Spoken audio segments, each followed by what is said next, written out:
अस्सलाम वालेकुम जी, मैं हूं हसनैन चौधरी और हमारे साथ मौजूद हैं ब्रिगेडियर रिटायर्ड सैयद मुजफ्फर अली साहब। सर बहुत शुक्रिया टाइम देने का। सर, राजनाथ सिंह की धमकियां जो हैं वो बहुत आ रही हैं। उससे पहले मोदी ने भी धमकियां लगाई, उनके आर्मी चीफ ने भी धमकियां लगाई और बहुत सारे जो भी उनके पॉलिटिशियंस खुद को बड़ा एक समझते हैं वो मतलब धमकी को तो ऐसे समझेंगे जैसे सब कुछ कर लिया उन्होंने। तो इस तरह की धमकियां और उसके साथ साथ वो जंगी तैयारियां भी उनकी चल रही हैं। तो ये सारी सिचुएशन आपको बेहतर जानते भी हैं। और दूसरी तरफ इलेक्शन भी हुए, उसके लिए भी उन्होंने काफ़ी ज़्यादा ऐसी कोशिशें की हैं। दूसरी तरफ संदूर जो उनका मिशन है उसका भी उन्होंने कहा जी ये भी अभी चल रहा है, पहले ट्रेलर था, फिल्म अभी बाकी है। तो ये सारी चीजें तेजा तेजा जो भी उसके हवाले से भी वो पाकिस्तान तेजा मारो का मीडिया लगाना शुरू हो गया। तो ये सारी चीजों को देखते हुए मतलब उनको कुछ समझ नहीं आ रही कि अब हम उनको जो है ना वो होश के नाखून लेने चाहिए। हसनैन, मैं हमने पहली बात एक बेसिक चीज हमने हमेशा की है और वो मैं आपकी तरफ से नहीं कह रहा, वो लोगों को चाहिए कि जी लोगों ने जाना भी है कि इंडियन की जो लीडरशिप है ना, पॉलिटिकल लीडर, उसकी साइकोलॉजी उठाना है। यानी नरेंद्र मोदी का एक साइकोलॉजिस्ट ने 3 घंटे का इंटरव्यू किया था, वो इंडियन और वो ऑन रिकॉर्ड मौजूद है। और उसके बाद ने फाइंडिंग में लिखा था कि ये शख्स जो है ये झूठा है, ये बहुत अंदर से बहुत डरपोक है और ये अपनी पोजीशन को इस्तेमाल करेगा अपने आप को बहादुर और ब्रेव साबित करने की। तीसरी चीज उसने लिखी थी, लिखा तो बहुत कितना मैं कंक्लूजन उसने लिखा था कि ये फैशिस्ट जहन का मालिक है, फैशिज्म का बिलीव करता है। उसके बाद ने लिखा था ये माइनॉरिटी मुसलमानों से नफरत करता है और ये किसी भी लेवल पे जा सकता है मुसलमानों के खिलाफ। अब ये आरएसएस का रुकन भी है और आरएसएस वो जमात है, लोगों को पता होना चाहिए, जो दहशतगर्दी की बेसिस पे इंडिया जो बना था। इस आरएसएस ने 1 महीने बाद अपने बापू, जिसको बाप कहते हैं, महात्मा गांधी को पॉइंट ब्लैंक पे गोली मार दी। तो ये 3 दफा ये बैन हुई है, तो ये किस तरह डेमोक्रेसी को लेकर चल सकती है। फिर जैसे मैंने आपको कहा, राजनाथ सिंह आरएसएस का, अमित शाह आरएसएस का, अजीत कुमार डोभाल आरएसएस का, आरएसएस के जितने भी लीडर हैं वो तमाम के तमाम वो हैं जो अब ये कह रहे हैं कि ताजमहल के नीचे भी एक मंदिर है। ये वो लीडरशिप है जो कह रही है कि अगर कोई न्यूक्लियर अटैक हो तो वो अपना बदन के ऊपर गाय का गोबर लगा लेना तो आपको तात्कालिक असरात देना। अब इस लेवल की लीडरशिप से आप क्या एक्सपेक्ट करते हैं? दूसरा, एंटी पाकिस्तान रिटोरिक जो इस्तेमाल करते हैं। बिहार का इलेक्शन आ रहा था, इन्होंने ये 30,000 ट्रूप्स जो है वो जमा कर दिए, इंडिया का बजट जो है वो तबाह बर्बाद। अच्छा, पॉलिटिशियन तो है ही, वहां पे मुझे अफसोस होता है जब वहां पे मैं बाद आर्मी ऑफिसर्स को देखता हूँ जो बिल्कुल दे बिहेव लाइक क्रैकपॉट्स। एक जनरल बख्शी है, मुझे तो उसके डीएनए पे शक होने लगा। यानी अफसर जो होते हैं वो मिलिट्री एकेडमी से पास आउट होते हैं। एक तो शख्स का हुलिया देते हैं तो आपको लगेगा कि वो कोई अफसर नहीं है बल्कि कोई वो चमार नहीं होते जो झाड़ू दे रहे हो, उस शख्स का उसकी शक्ल देख लीजिए। दूसरी बात है कि अगर आप बोल रहे हैं, अगर आपकी शक्ल ठीक नहीं है, अगर आपका ट्रेनिंग ठीक नहीं हुई है, अगर आप सिफारिश पे प्रमोट हो गए हैं, आपके नाम से जन है, तो कम से कम बात तो ठीक कर लो ना।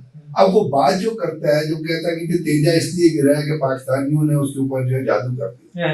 अब आप मुझे बताइए उस शख्स का लेवल देखिए, कहता है कि जी पाकिस्तान से वो मीडिया के ऊपर बैठ के कह रहा है, जो मैं नहीं कहना चाहता कि जी पाकिस्तान से तो हम जान नहीं कर सकते कि हम हमारी मतलब अब इस किस्म का जर्नैल जो है, आई एम सॉरी टू से बट इज ये जर्नैल, मुझे ये शक होता है कि वो शख्स इंडिया के लोगों को इस चीज के ऊपर इन्वेस्टिगेट करना चाहिए कि क्या वो इंडियन मिलिट्री एकेडमी से पास आउट हुआ था। मुझे तो लगता है वो जो जवानों के ट्रेनिंग सेंटर होते हैं जहाँ पे कसम परेड होती है, वहां से वो शख्स होते हैं। जब इस किस्म के जर्नैल भी इंडिया के अंदर मौजूद हो, जब उनका एयर चीफ है जो पिछले दिनों एक पार्टी में डांस कर रहा था और उठते हुए सोता हुआ उठा का पाकिस्तान के 5 तैयारे गिराए हैं, पिस्टल लैम ने उसके ऊपर इतना तमाचा मारा, कहा कि शॉट बकवास। तो जब ये लीडरशिप का मिक्सचर हो जाए तो उनसे आप अकल की तवक्को नहीं कर सकते। अभी लेटेस्ट आपने जिक्र किया इंडिया ने, जैसे मैंने आपसे कहा कि 30,000 ट्रूप्स जमा किए थे, उन्होंने इंडियन नेवी को भी एक्टिवेट किया होता और हमने देखा कि इंडियन नेवी और पाकिस्तान नेवी एक दूसरे के अपोजिट खड़ी है और आमने सामने है। और पाकिस्तान ने अभी अल्हम्दुलिल्लाह, एक बड़ी खुशी की बात है, पाकिस्तान ने एक हाइपरसोनिक मिसाइल है स्मैश, यानी इंडिया को अपने विक्रांत पे बड़ा गरूर था, तो पाकिस्तान ने एक हाइपरसोनिक मिसाइल का तर्जुमा किया है जो विक्रांत डिस्ट्रॉयर है, उसका नाम है स्मैश। उसको करसो अपना आर्मी पाकिस्तान नेवी चीफ ने और उसके साथ साथ जितने साइंसदान ने उसको ऑब्जर्व किया, उसकी मनोरेबिलिटी, उसकी टारगेट रेटिंग और उसकी प्रिसीजन। तो अभी अगर भी कोई चीज बात हुई तो स्मैश तैयार है, मतलब इंडिया का पहले से ज्यादा रेडी। जिस तरह कोल्ड स्टार्ट डॉक्ट्रिन बनी थी ना, हमने अपना लिमिटेड रेंज मिसाइल बना लिए थे 300-400 के, अगर हम कोल्ड स्टार्ट करेंगे तो हम आपको वही मिसाइल। अब स्मैश तैयार है, विक्रम डिस्ट्रॉयर है, मैं आपको अभी बता रहा हूँ, विक्रम डिस्ट्रॉयर, विक्रम जो उनका एयरक्राफ्ट कैरियर है जिसको उनका उसका डिस्ट्रॉयर है, सबमरीन भी हमारी तैयार है। अब विंटर ऑफेंसिव उनका फुल स्केल में, उसके साथ साथ उन्होंने अपने नेवी के अंदर जो कैरियर बैटल ग्रुप्स है ना, उनको प्री वॉर पोजीशंस में रखा हुआ है। और जैसे उनको उन्होंने बयान दिया था, इससे पहले आपको याद है कि जी पाकिस्तान ने भी उसके ऊपर एक्टिवेट किया था, पाकिस्तान की प्री वॉर पोजीशन में। और उसके साथ साथ प्री वॉर पोजीशन के साथ साथ पाकिस्तान जो जरूरी अपनी तैयारियां है ना, मिसाइल सुपर, जैसे मैंने कहा स्मैश है हाइपरसोनिक मिसाइल, और उस हाइपरसोनिक मिसाइल का कामयाब तजुर्बा हो गया, आईएसपीआर ने उसको डिक्लेयर कर दिया। अब उसके साथ साथ जब ये तमाम चीजें हो रही है और पाकिस्तान उनकी हर स्ट्रेटेजी को, हर पॉलिसी को रिस्पॉन्ड कर रहा है, जो उनको करना चाहिए। जैसे 30,000 ट्रूप्स उन्होंने बैटल में जमा किए थे, हमने भी क्वाड कॉप्टर और उसके जरिए टिला में एक्सरसाइज की थी। जब हमने टिला में क्वाड कॉप्टर की ड्रोन की एक्सरसाइज की तो वहाँ पे ड्रोन ब्लैकआउट हो गया था, इतने ड्रोन थे कि पूरा ब्लैकआउट नजर आता, बड़ी कामयाब एक्सरसाइज हुई। फिर आपको हमने एक बात की थी कि टर्की ने पाकिस्तान को पायलट लेस एयरक्राफ्ट दिया है, जो 35 to 40,000 फीट पे फ्लाई कर सकता है, 3.7 टन का वो वेट मतलब मिसाइल लेके आ। तो ये तमाम चीजें पाकिस्तान भी कर रहा है। अब उसके बाद मुझे नहीं लगता ये राजनाथ सिंह किस डीएनए का आदमी है, वेदर ये इंसान भी है या क्या है, या है तो RSS। अब इसने एक स्टेटमेंट दी है, उसमें कहा कि रिसेंट स्टेटमेंट है जिसके ऊपर भारत से जो टक्कर रखने वाले लोग हैं वो भी बड़ी कि ये सिंध जो है उसकी सिविलाइजेशन क्योंकि इंडिया से मिलती है और हम सिंधु नदी को फॉलो करते हैं, तो सिंध जो है वो भी अब हम सरहदें चेंज कर देंगे और सिंध जो है वो इंडिया के अंदर है। इससे पहले बच्चों का खेल है, समझिए समाचार खा के भी आपने खा के सिंदूर के बाद भी आप। अब 22 सितंबर को ये गया हुआ था मोरक्को में, वहां इसने स्टेटमेंट दी थी एक दफा के लिए पाकिस्तान में जब POK हमारा और हम POK देने जा रहे हैं, और हमने जमीनी फौज को आर्डर दे दिया कि तैयार रहो। हमने अपनी सीना को कह दिया कि तुम किसी वक्त भी भाई वो किधर गई सीना, कितने गया क्रॉसिंग, कितने गया POK, कितने गया AJK, ठीक है। ये उसके बाद से इसको कहा था कि हमारी सेना को कभी भी ऑर्डर मिलता, अभी वो खत्म नहीं हुआ था। तो इसके बाद इसने कहा कि जब इसने वहाँ पे रहीना खान के अपोजिट जो लगाने वाला में तो वहाँ बात की, वहाँ भी इसने इस किस्म की बात की थी तैयार। अब ये यहाँ के सिंधु देश सर वो तो आप देखिए ना, जंग के दौरान उन्होंने कहा जी हमने लाहौर की बंदरगाह पे कब्जा, लाहौर की बंदरगाह पे कब्जा, और इनका मीडिया जो मोदी मीडिया है वो अब वहाँ पे लोगों ने कहा भाई किस तरह सिंध कोई लोमड़ी है जो चल के आ जाएगी, वो बकरी है चल के आ जाएगी सिंध के अंदर पाकिस्तान। अब इसके साथ साथ आपको पता है कि ये इंडियन नेवी का मैंने जिस तरह बताया, जिस तरह वो कर रहे हैं हम भी कर रहे हैं। अब इनको अपना रफेल पे बड़ा गुरूर था, अगर आपको याद हो तो रफेल तैयारी जो पाकिस्तान ने 2018 में कुलभूषण जाधव को जब वो बनाया था, उसमें पाकिस्तान ने क्या कहा, इंडिया अपना मोदी ने कहा था कि अगर हमारा रफेल नहीं कहता, वो जाहिल आदमी ना कहता अगर हमारे पास रफेल होते तो हम पाकिस्तान को मार। अब वो रफेल तो उनके पास आ गए थे, तो पाकिस्तान में इनकी जो 7 तैयारे गिराए उसमें जो रफेल थे उसके 10 नंबर दे दी। अब एक बड़ी और डेवलपमेंट हुई है जो इनके लिए तेजा गिर गया। अब मैंने कहा जनरल बख्शी जैसे लोग, लेकिन वो तो दुनिया ने देखा ना, अब मुझे उसके पायलट जो भी उसको पायलट से मारा गया वी सिंपैथाइज विद दैट।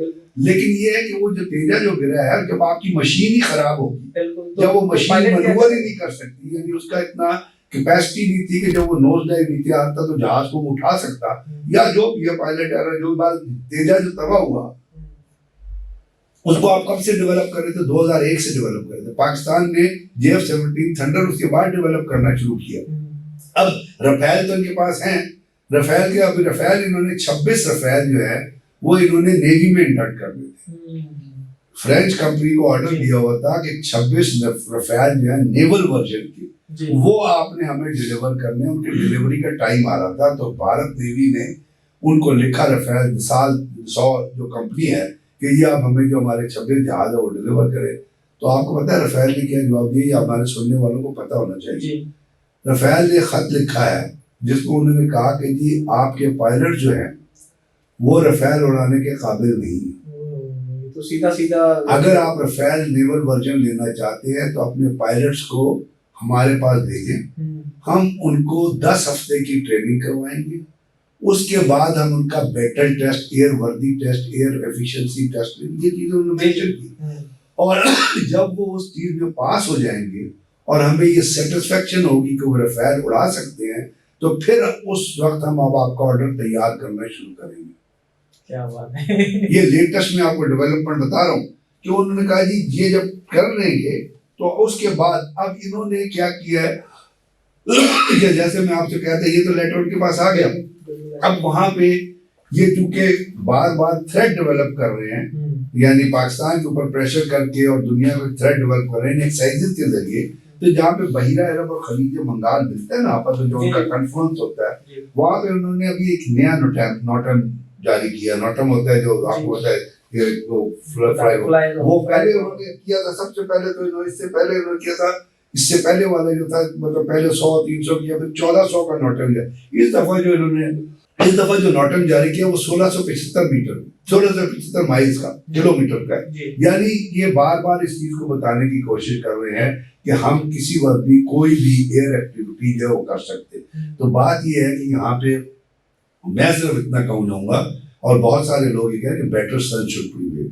अगर इंडिया ये समझता है कि वो पाकिस्तान को इस टाइम फ्रेमवर्क में किसी तरह भी कोर्स कर सकता है, प्रेशराइज कर सकता है, और जनरल बख्शी जैसे पागल लोग जो है, बेवकूफ लोग जो है, जो अफसर कम चमार ज्यादा लगते हैं, अगर उनकी बातों के जरिए वो किसी भी तरीके कार से मिसगाइड होके जैसे लोग जो है वो इंडियन गवर्नमेंट को मत देते हैं। यानी एक शख्स अगर चोरी करना चाहे और उसको चोर से मशवरा करेगा तो चोर उसको यही मशवरा देगा चोरी करो। तो इस किस्म के जो चोर वहां पे और दहशतगर्द बैठे हुए हैं जो इनको ये मशवरा दे रहे हैं, तो आप ये बताइए कि अगर ये काम हुआ तो इसका असर इंडियन पब्लिक पे और पाकिस्तान पब्लिक बहुत बुरा हो। तो हमें अवाम की बेहतरी की सोचनी चाहिए।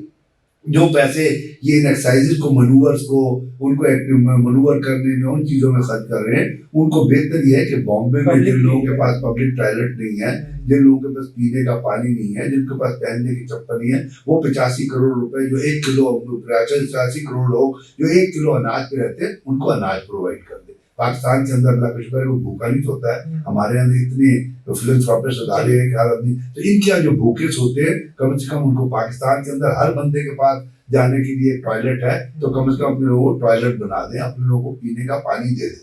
अगर ये नहीं करेंगे तो भारत की तबाही नरेंद्र मोदी इंशाल्लाह खुद ही करके रहेंगे। Thank you so much.